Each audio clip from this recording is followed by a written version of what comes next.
नमस्कार मित्रों। साहित्य के रंग डॉक्टर रवि शर्मा मधुप के संग मेरी इस वीडियो श्रृंखला में आप सुन रहे हैं साहित्य के विविध रंग, अर्थात मेरी विविध साहित्यिक रचनाएं।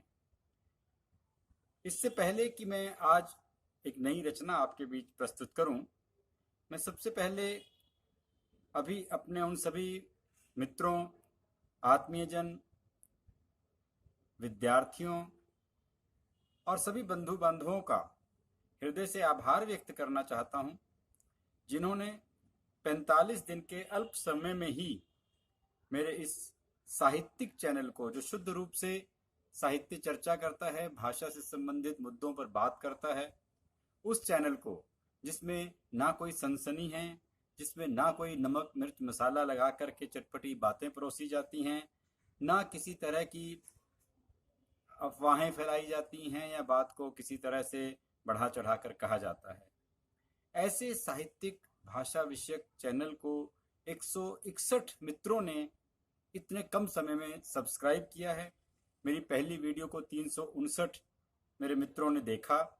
मेरे लिए ये बड़ी आश्वस्ति सूचक बातें हैं।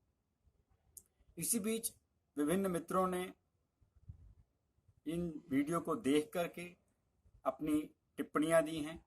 वे टिप्पणियां मेरे लिए बहुत ही उत्साहवर्धक हैं, प्रेरक हैं, और मेरे मन में आता है कि ऐसे मित्रों का भी मैं समय समय पर अपने वीडियो के माध्यम से धन्यवाद ज्ञापन करूं, जो मेरा उत्साहवर्धन कर रहे हैं।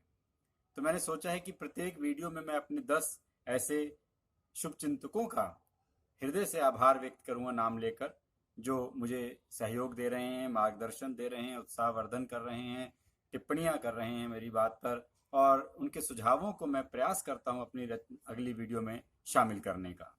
तो इसमें सबसे पहला और सबसे बड़ा नाम आता है डॉक्टर PC जैन। जी हाँ, Shri Ram college of commerce के पूर्व प्राचार्य, जो पग पग पर मेरा मार्गदर्शन, मेरा उत्साहवर्धन करते हैं, और उनकी त्वरित टिप्पणी प्रतिक्रिया मुझे मिलती है। सबसे पहले मैं उनका आभार व्यक्त करना चाहूँगा। दूसरा डॉक्टर हरीश नवल, जो मेरे लिए मित्र, मार्गदर्शक, गुरु, अनेक रूपों में मेरे साथ हैं, और लंबा साथ है, मैं विद्यार्थी जीवन से उनसे जुड़ा रहा। व्यंग्यकार के रूप में मुझे उंगली पकड़कर उन्होंने चलना सिखाया। दोनों व्यंग्य संग्रह की उन्होंने भूमिका लिखी, और उनका भी मुझे निरंतर प्रेरणा संदेश मिलता रहता है। इसी क्रम में अन्य कई मित्र हैं, कई उनके नाम हैं, जिसमें डॉक्टर रश्मि बहल से बहुत लंबी चर्चा हुई, और उन्होंने बहुत से सुझाव दिए। मेरी एक एक वीडियो को देखकर अलग अलग उन्होंने टिप्पणियां की, और मुझे बहुत अच्छा लगा क्योंकि उन्होंने इतना समय मुझे बेहतर बनाने के लिए दिया। इसी प्रकार डॉक्टर राजकुमारी शर्मा, व्यंग्यकार सुमित प्रताप सिंह, कवित्री सरिता गुप्ता, और तो और इसमें देश काल की बाधाएं नहीं रह गई हैं इस माध्यम में। दुबई से दीप्ति शर्मा, बेल्जियम से कपिल कुमार, जापान से रमा शर्मा, पटियाला पंजाब से मेरी बिल्लो बहन जी, पटियाला के साथ ही है सुनाम पंजाब से डॉली बहन जी। उन सब की भी निरंतर प्रतिक्रियाएं मुझे मिलती हैं। ऐसे ही और नाम मैं अपनी अगली वीडियो में दूंगा। आज हम चलते हैं अपने एक और व्यंग्य की ओर, जो मैंने लिया है अपने व्यंग्य संग्रह, पहला व्यंग्य संग्रह बकरी कल्चर। जैसा पहले बता चुका हूँ, ये मेरा पहला व्यंग्य संग्रह जो 2005 में मैंने तैयार किया था, 2006 में प्रकाशित हुआ था, ज्योति एंटरप्राइजेस से छपा था, और अभी भी यह उपलब्ध है www.nationsbook.in पर। इस व्यंग्य संग्रह में मेरे कुल 43 व्यंग्य संकलित हैं, और इन 43 व्यंग्यों में अनेक तरह के विविध इसमें विषय हैं। मैं कुछ विषय जरूर इसमें से पढ़कर सुनाना चाहूँगा। पहला ही व्यंग्य का शीर्षक है miss primary school, miss world और miss universe. Miss primary school, PM house से बुलावा, बुरी नज़र वाले, दास्ताने डिग्री, छुट्टी तंत्र, ईमानदारी का राज। ये मैं 2 व्यंग्य आपके सामने पहले पेश भी कर चुका हूँ। कथनी और करनी, जय एड्स देवी, आधुनिक गणित, किसको बांधूं राखी। इस प्रकार 43 व्यंग्य हैं। मैंने पहले 10 व्यंग्यों के शीर्षक पढ़े हैं, और इसकी भूमिका के रूप में मुझे आशीर्वाद मिला था माननीय बड़े भाई व्यंग्यकार, प्रतिष्ठित सुप्रतिष्ठित प्रतिष्ठित व्यंग्यकार डॉक्टर हरीश नवल का। उन्होंने काफ़ी लंबी 3-4 पेज की भूमिका लिखी थी। इसमें से एक दो अंश मैं पढ़ने का लोभ संवरण नहीं कर पा रहा हूँ।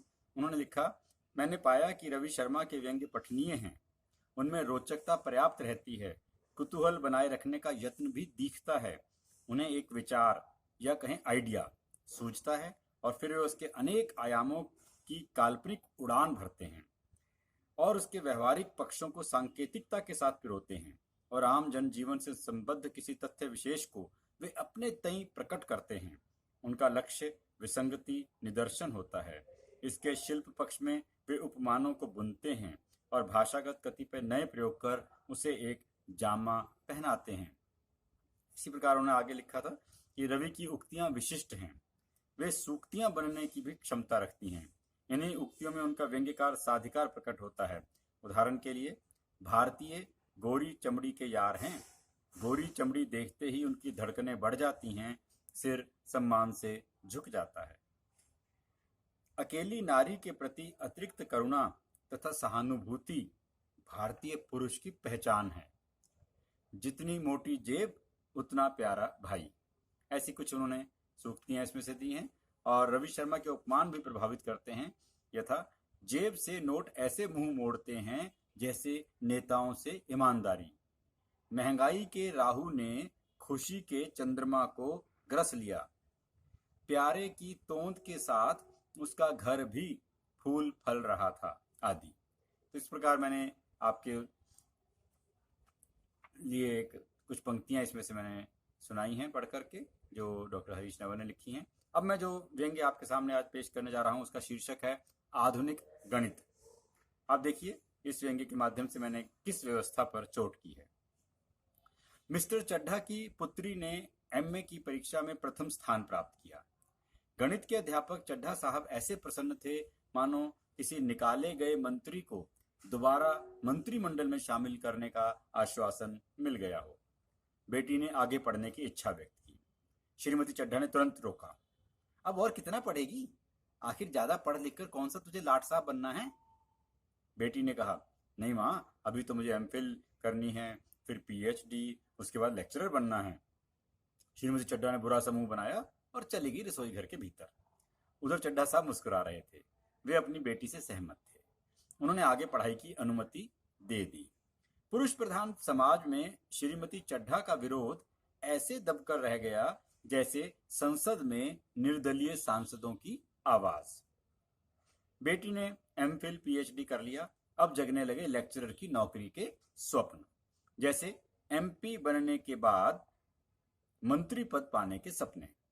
चड्ढा साहब की चिंता थी बेटी की मनपसंद नौकरी, तो श्रीमती चड्ढा का लक्ष्य था अच्छा सा वर ढूंढकर बेटी के हाथ पीले करना। भारत में जवान बेटी के माँ बाप एक कर्जदार की तरह होते हैं। ध्यान दीजिएगा, भारत में जवान बेटी के माँ बाप एक कर्जदार की तरह होते हैं जो जल्दी से जल्दी कर्ज चुका देना चाहते हैं, मानो कर्ज पर दिन प्रतिदिन भारी ब्याज बढ़ रहा हो।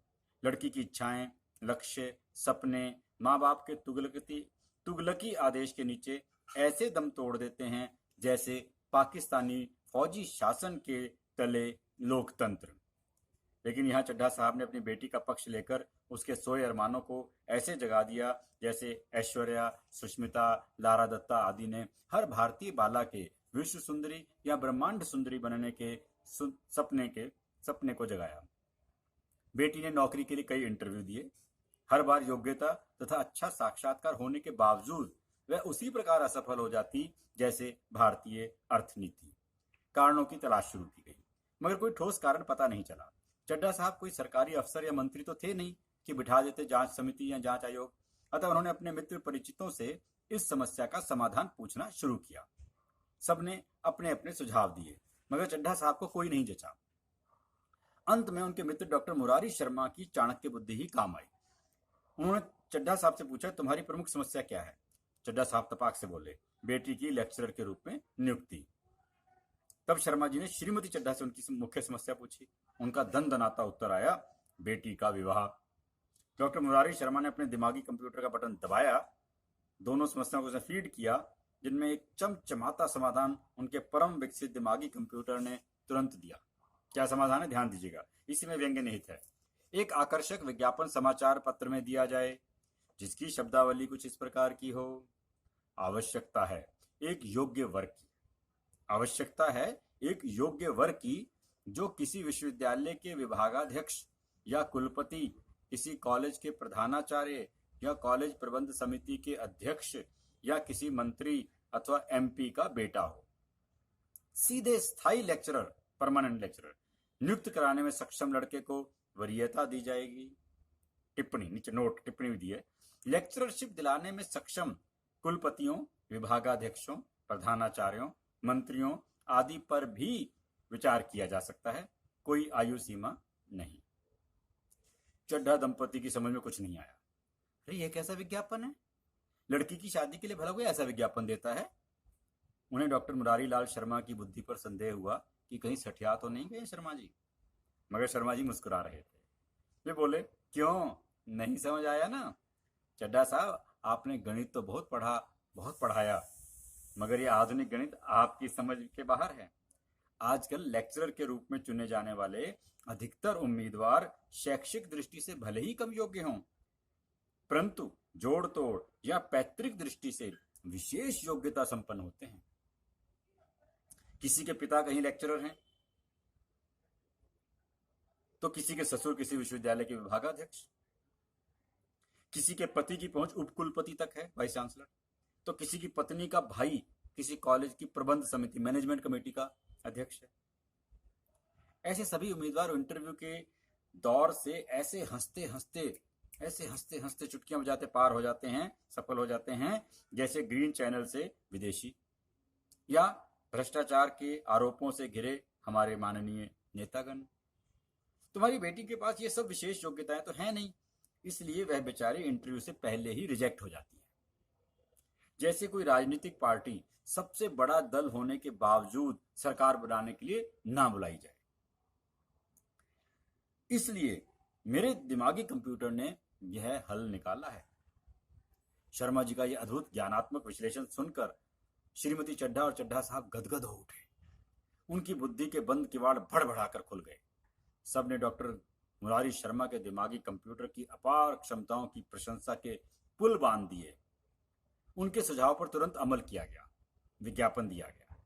30 वर्ष से लेकर 60 वर्ष तक के युवाओं के रिश्ते आए। 30 वर्ष से लेकर 60 वर्ष तक के युवाओं के रिश्ते आए, क्योंकि आयु सीमा कोई थी नहीं, बंधन नहीं था। सबकी योग्यताएं परखी गई। अंत में बात बन गई। धूमधाम से शादी हुई और परिणाम शर्मा जी की भविष्यवाणी के अनुरूप। वाह, क्या सरल सटीक समाधान सजाया शर्मा जी के दिमागी कंप्यूटर ने। आधुनिक गणित के एक ही तीर से अनेक लक्ष्य सध गए। चड्ढा दंपति की दोनों समस्याएं सुलझ गई। प्रभावशाली परिणाम से प्रेरित होकर अनेक लोगों ने आधुनिक गणित को अपनाया है। आज जिस ओर भी आप देखें आधुनिक गणित ही तो छाया है। जिस ओर भी आप देखें आधुनिक गणित ही तो छाया है। धन्यवाद। देखा आपने इस आधुनिक गणित का कमाल, तो आनंद लेते रहिए और व्यंग्यों का और कविताओं का जो मैं इस कार्यक्रम के अंतर्गत पेश करता रहूँगा। और आप अपनी प्रतिक्रिया दीजिए, सुझाव दीजिए, टिप्पणी दीजिए, जिससे कि मुझे पता चले कि मैं इसमें और क्या बेहतर करूँ। तो देखते रहिए साहित्य के रंग, डॉक्टर रवि शर्मा मधुप के संग। नमस्कार।